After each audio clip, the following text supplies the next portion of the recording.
Hello, everyone, and welcome back to The Rundown. I will be your host today, Craig DeLuz, coming at you from the West Coast, the left coast, behind the Iron Curtain, otherwise known as the Sierras, and today is Throat Punch Thursday. Guess what day it is? Guess what day it is? Who's ready? It's Throw Punch Thursday, bitch.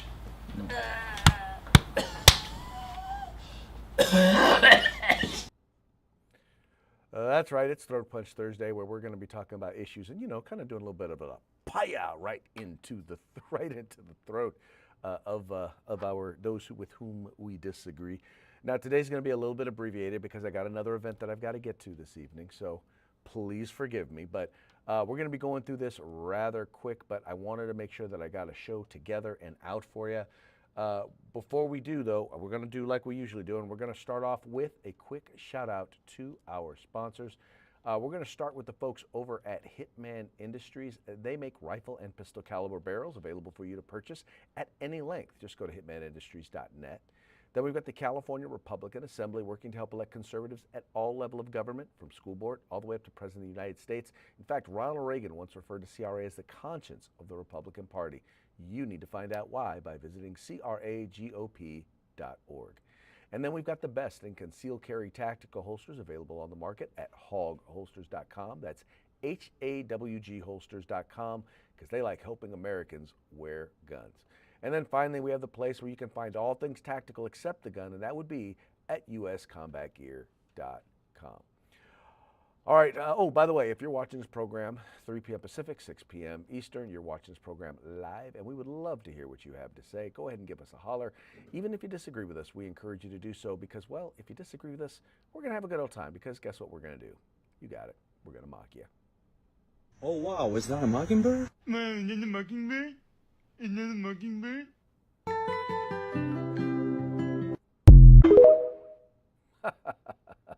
Gotta love that. Gotta love that. We don't know, by the way, we don't do it because we want to be mean. We do it because, well, it's funny. And we like being funny, just like you guys like us being funny, right? Right. You would prefer we were funny than not funny. Anyway, let's go ahead and get into today's topic. And this first one is something that, once again, we always knew. We knew what was going on. We always knew that there were a bunch of activists within the Biden administration who were working with organizations that were activist organizations. And they were basically looking to go after conservatives and conservative-leaning groups and basically using the power of the government to stifle free speech. Well, after an investigation by the Justice Department, sure enough, a report has been put out basically confirming exactly what we already knew. This, once again, being reported over at Fox News. Biden administration used abortion group dossiers, including photos of minors to target Christians, DOJ report reveals. Let's read a little bit more of this. It says here the Trump administration is accusing President Biden's Justice Department of colluding with pro-abortion organizations to create personal dossiers on Christian pro-life advocates that included personal information and photographs of their children as part of a wider campaign by the Biden officials to prosecute them under the FACE Act.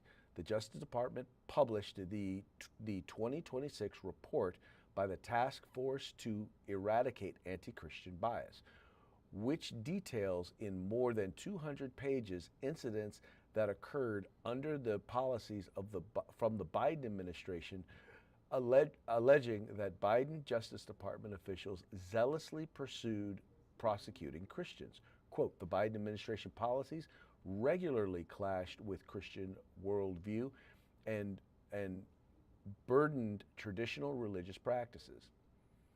The report stated, quote, these conflicts frequently arose over abortion, gender ideology, and sexual orientation. Ultimately, the Biden administration penalized Christians who lived in accordance with their beliefs.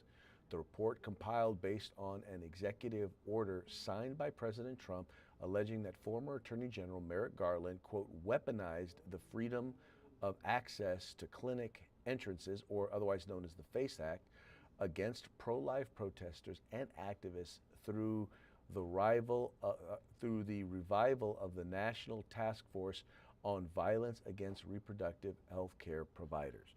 So in other words, once again, what was done here was they wanted to go after pro-life advocates, people who were advocating on behalf of innocent child in the womb.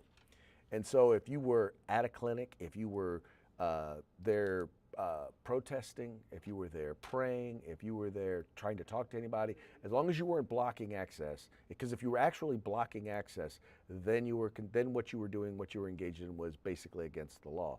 But what was happening was they were literally going after individuals who weren't doing any of the things that are in fact illegal, right? But they were looking at those as opportunities, ways in which they could arrest these folks. And by the way, they sent literally armed task forces, like armed SWAT teams, to people's homes in some of these cases and arrested them, right? Would pull them out of their home, arrest them in front of their wives, in front of their children, in front of their spouses.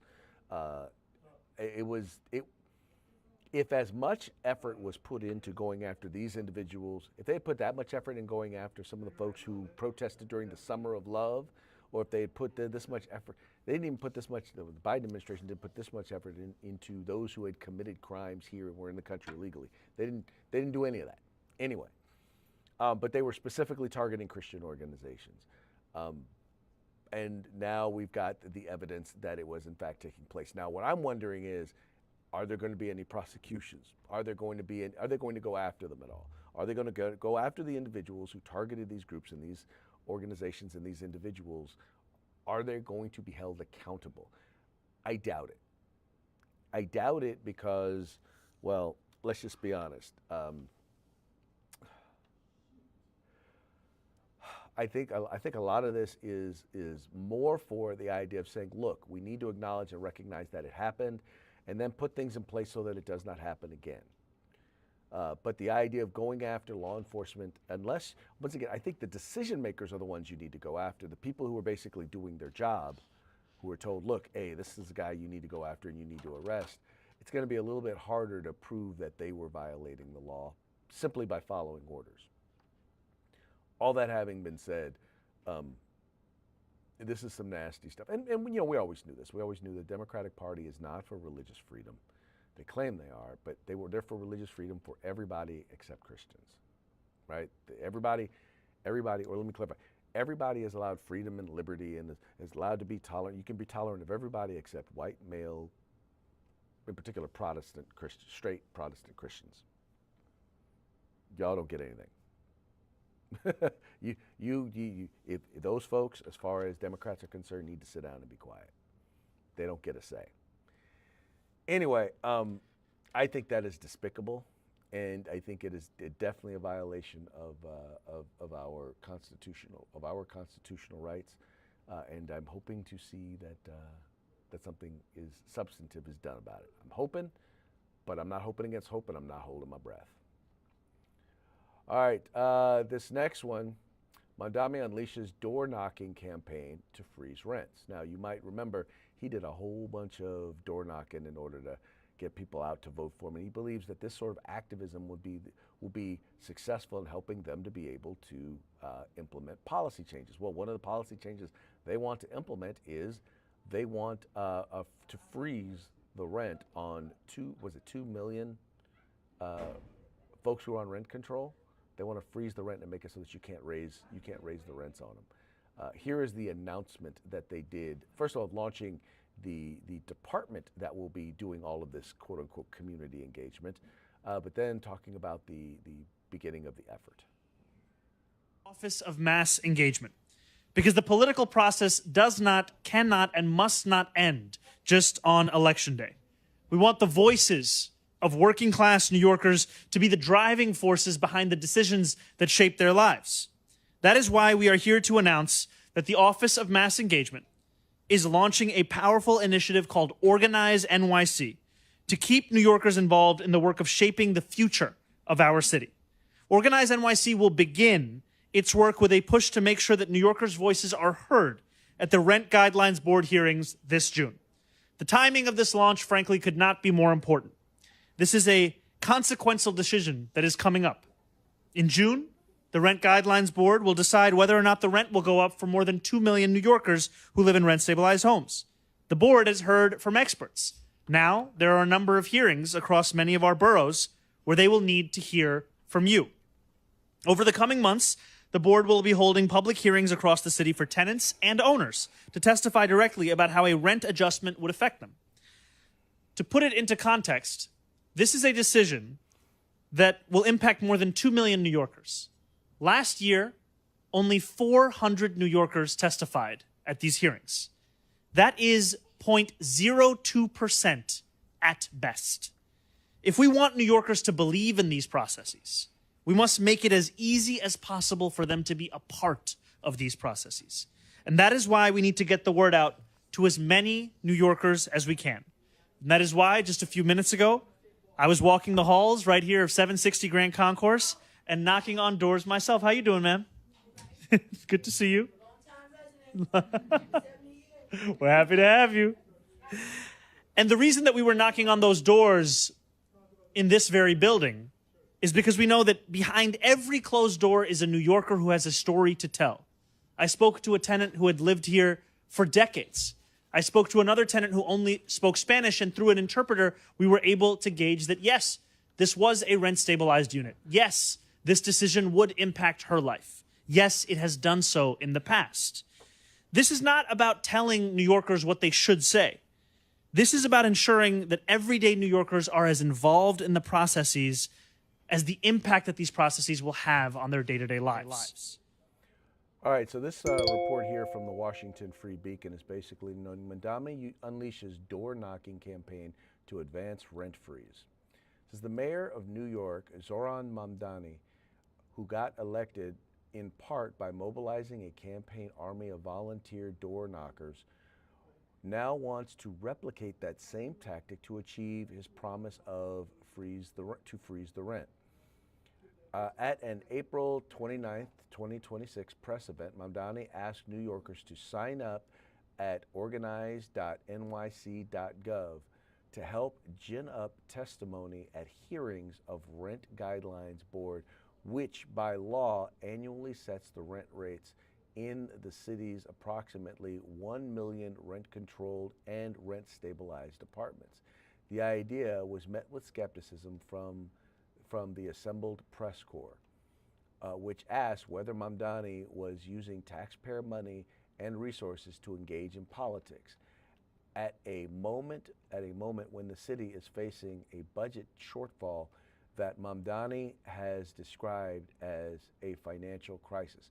Mamdani and his aides repeatedly insisted with straight faces that the volunteer door knockers would just be asking New Yorkers to testify at the hearings, not telling them what to say. Reporters at the event noted it is extremely unlikely for tenants to show up at hearings to testify begging for rate increases. At one point, the mayor went so far as to trot out the city's top in-house lawyer to affirm the legality of the scheme. So in other words, if the goal of the scheme is to freeze the rents, right, to get them to vote no on raising the rents, even if the data shows that it is something that is necessary because costs are going up, costs to maintain buildings are going up, and if you aren't able to raise the rent as the costs go up, then then your only other choice is to not do the repairs, to not maintain the buildings, or to shut the buildings down and turn around and sell them. Those are your options in cases like this. In any case, that's the whole goal. The whole goal is to get a bunch of people out there, to get them to put political pressure, and that's exactly what it is, get political pressure on them to freeze the rents. Now, he is saying, well, if we just need to get people out there and you testify what you need to testify to, you say what you want to say. But if in the very next breath you're saying, look, if nobody shows up, rents are going to go up and it's going to impact you, well, it's kind of obvious exactly what it is that you're pushing.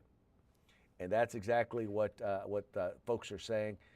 Anyway, it's going to be interesting. I think if this were something where you're not spending any money, you're not spending any resources, which quite clearly they are, then you need to let a nonprofit do it. Let your political wing do it. Use your campaign resource. Oh, that's right. You don't have any money. in your campaign coffers. You're going to use the government money in order to organize people for an effort. And we know exactly that's what they're doing. And ultimately, we know what's going to happen. You freeze the rents, you're going to make it so that there's even less affordable housing that's going to be made available. And I don't know why they don't. I know basic economics. Basic economics means, if you price fix, then what happens is that you generally are going to wind up affecting supply. You're not going to affect demand. Demand may go up, right? Because it's now fixed at a lower price. Demand will at least stay the same, but what you're going to wind up having is you're going to have supply is going to go down. And so you're going to have more people looking for fewer units, or even the same number of people looking for fewer units of housing, and that is in the end going to wind up driving up the cost.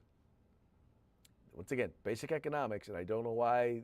I know why he doesn't get it, because he doesn't want to get it. For some reason, he seems to think that rent control works, even though it's never worked anywhere that's ever been implemented. It's never been successful in reducing costs. What it does is it reduces the amount of housing that's available.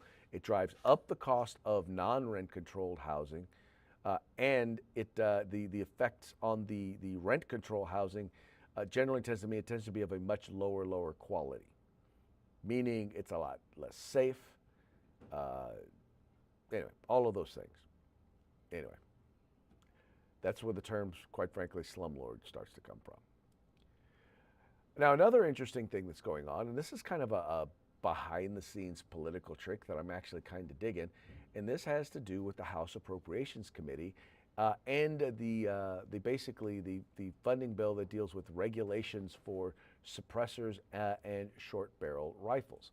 Well, it turns out that there is a House Appropriations bill that would actually wind up ending the funding that goes towards that registration process, thus ending the registration process. Let's go ahead and read here from Breitbart. It says the 2027 funding bill released by the GOP-led House Appropriations Committee ends NFA registration requirements for suppressors and short-barrel rifles.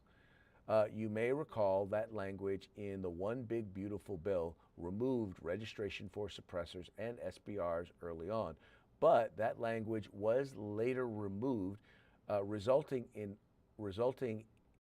only in the removal of the $200 tax stamp fee. House Appropriations Committee member Representative Andrew Clyde responded by showing that the tax was the basis for registration, and now that with the tax gone, the registration should be gone as well. But the registration of suppressors and SBRs has continued since the OBBB took effect.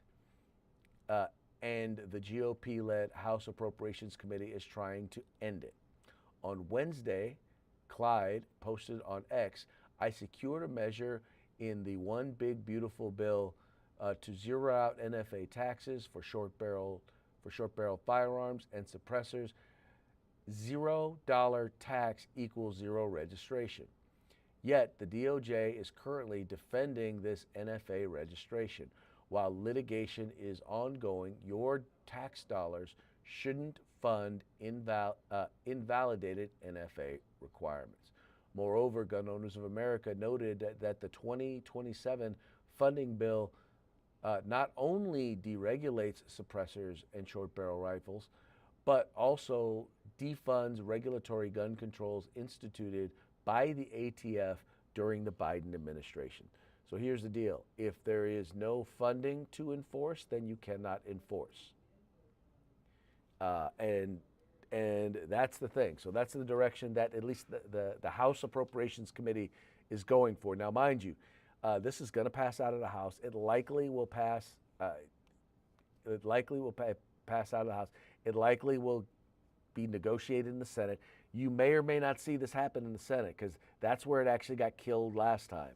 Was the Senate basically decided, no, we're not going to do that. But I think they have a much better argument now. Now that the tax is gone, should we be taking money from other places to deal with this registration? And to be honest, once again, this makes no sense. There is nothing inherently dangerous about suppressors. There's nothing inherently dangerous about short-barreled rifles. This is, first of all, the regulation on both is something from a bygone era that, well, that's not really needed.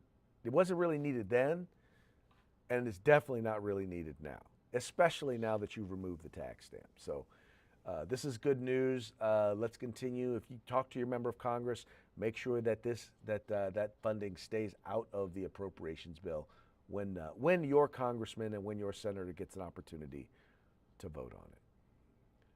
All right, what do we have next here? Next, we have, let's see here. Congress ends the record-shattering Department of Homeland Security shutdown. Now, you might notice some people say, oh, well, this is a big deal. No, it's really not.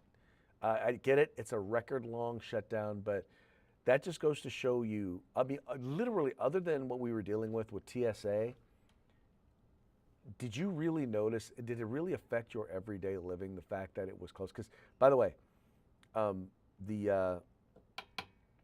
the Border Patrol and ICE, they already had funding, so they kept doing what it was that they were doing.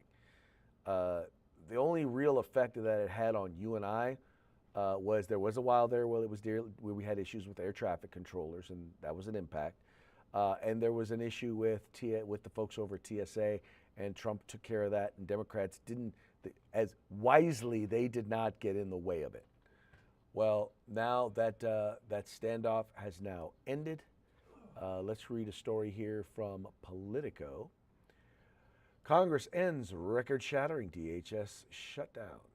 On the 76th day since the Department of Homeland Security funding lapsed, Congress passed a bill Thursday restoring the flow of federal dollars to most of its agencies without solving any of the policy disagreements that led to the record-breaking shutdown.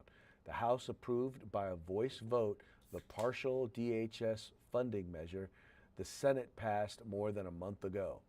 President Trump is expected to swiftly sign the bipartisan legislation fully funding the Coast Guard, TSA, Secret Service, FEMA, and the Cybersecurity and Infrastructure Security Agency, along with other offices within DHS that don't deal with immigration enforcement.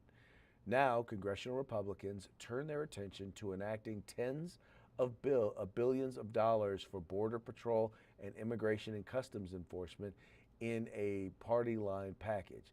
They jump-started the process this week with the adoption of a framework unlocking the bigger budget power to skirt Senate filibuster. Quote, Democrats got absolutely nothing for their political charades and shenanigans, Speaker Mike Johnson told reporters after the passage of the funding bill.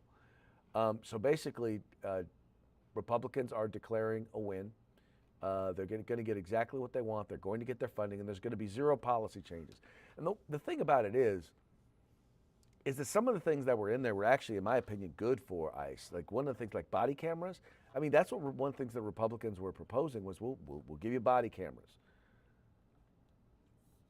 Now, the problem is they didn't really want body cameras because body cameras generally would tend to prove, body cameras have in more cases, rather than prove malfeasance by law enforcement, it's actually been more successful in demonstrating or substantiating their actions when there is malfeasance by those whom they are seeking to detain. That's been kind of the bigger thing that's happened with body cams. So anyway, I thought that would have been a great addition, but they got none of the reforms that they were looking for. And in the end, so basically, they shut the government down for nothing, or they shut DHS down, they shut TSA down for absolutely nothing. They got nothing out of it. And that's why you're not going to hear the mainstream media talk a whole lot about it. That's why you're not going to hear Democrats talk a whole lot about it, because this is a big L for them. And unfortunately, they're not going to want to own their L, and that's okay. It was a long shot for them anyway. It was more of a political posturing than it was anything else, and I think they got their press media out of it, which is what they originally wanted anyway. All right, folks, that now takes us to our parting shots. Parting shots are brought to you by Hog Holsters. Just go to hogholsters.com. Use the discount code The Rundown, all caps, no spaces, one word. Get your Hog Holster today. All of our parting shots are being brought to you today by our friends over at the Babylon Bee, fake news that you can trust. Haha, very funny. All right, the first one here is a list, and I know y'all love your lists, so we're going to do this one. It says here, 7 devastating effects ending race-based gerrymandering, and this is specifically speaking Louisiana. Let's see here. The first one, number 1, the one black guy in Maine who no longer gets to be his own congressional district. Okay, that's funny. Oh, let's see. No more districts gerrymandered to spell out Black Lives Matter. They do kind of look like that, some of these districts, the way in which they're drawn. This could be a dangerous step and a slippery slope toward ending racism forever. Oh my God, the Southern Poverty Law Center, they must be really, really concerned about that. Candidates will now be forced to appeal to voters from more than one racial group. Number 5, Democrats will no longer use Google Maps to search for barbecue restaurants to draw voting districts. That's bad. Okay, here, number 6. Politicians will have to come up with other political slogans besides "vote for me, I'm the same color as you," because we know that's what Democrats do. Americans will have equal representation in Congress regardless of their skin color. Oh no, that is just horrible. Oh, okay, this is a funny one. So in this particular image, you've got Ketanji Brown Jackson leaning over to Clarence Thomas, asking him a question. Is it too late to ask who gerrymander is? KBJ whispers to Clarence Thomas. And then finally, Mayor Mamdani declares crisis of having run out of other people's money. Yeah. Well, that's kind of how it works. That's kind of how it works. When you rely on other people's money, you are eventually going to run out of it, especially when you chase the people who pay that money, the people to whom you look for that money. When you chase them out of your city, yeah, you generally tend to run out of their money when they run out of your state. So it just kind of works like that. All right, folks, that brings us to the end of our program. But before we go, we're going to give one more quick shout out to our sponsors. First of all, we got Hitman Industries, rifle and pistol caliber barrels available for you to purchase at hitmanindustries.net. We got the California Republican Assembly, which is the conscience of the Republican Party. You can visit them at cragop.org. We've got the best in concealed carry tactical holsters available on the market at discount if you use the discount code The Rundown. Just go to hogholsters.com. That's HAWG holsters.com, because they like helping Americans wear guns. And then finally, we have the place where you can find all things tactical except the gun, and that would be at uscombatgear.com. All right, that's going to be it for today's program. We very much appreciate you tuning in. We appreciate you liking and sharing the program and encouraging your friends to do the same. We will be back tomorrow on Free for All Friday. Till then, y'all have fun, stay safe, and we will see you mañana.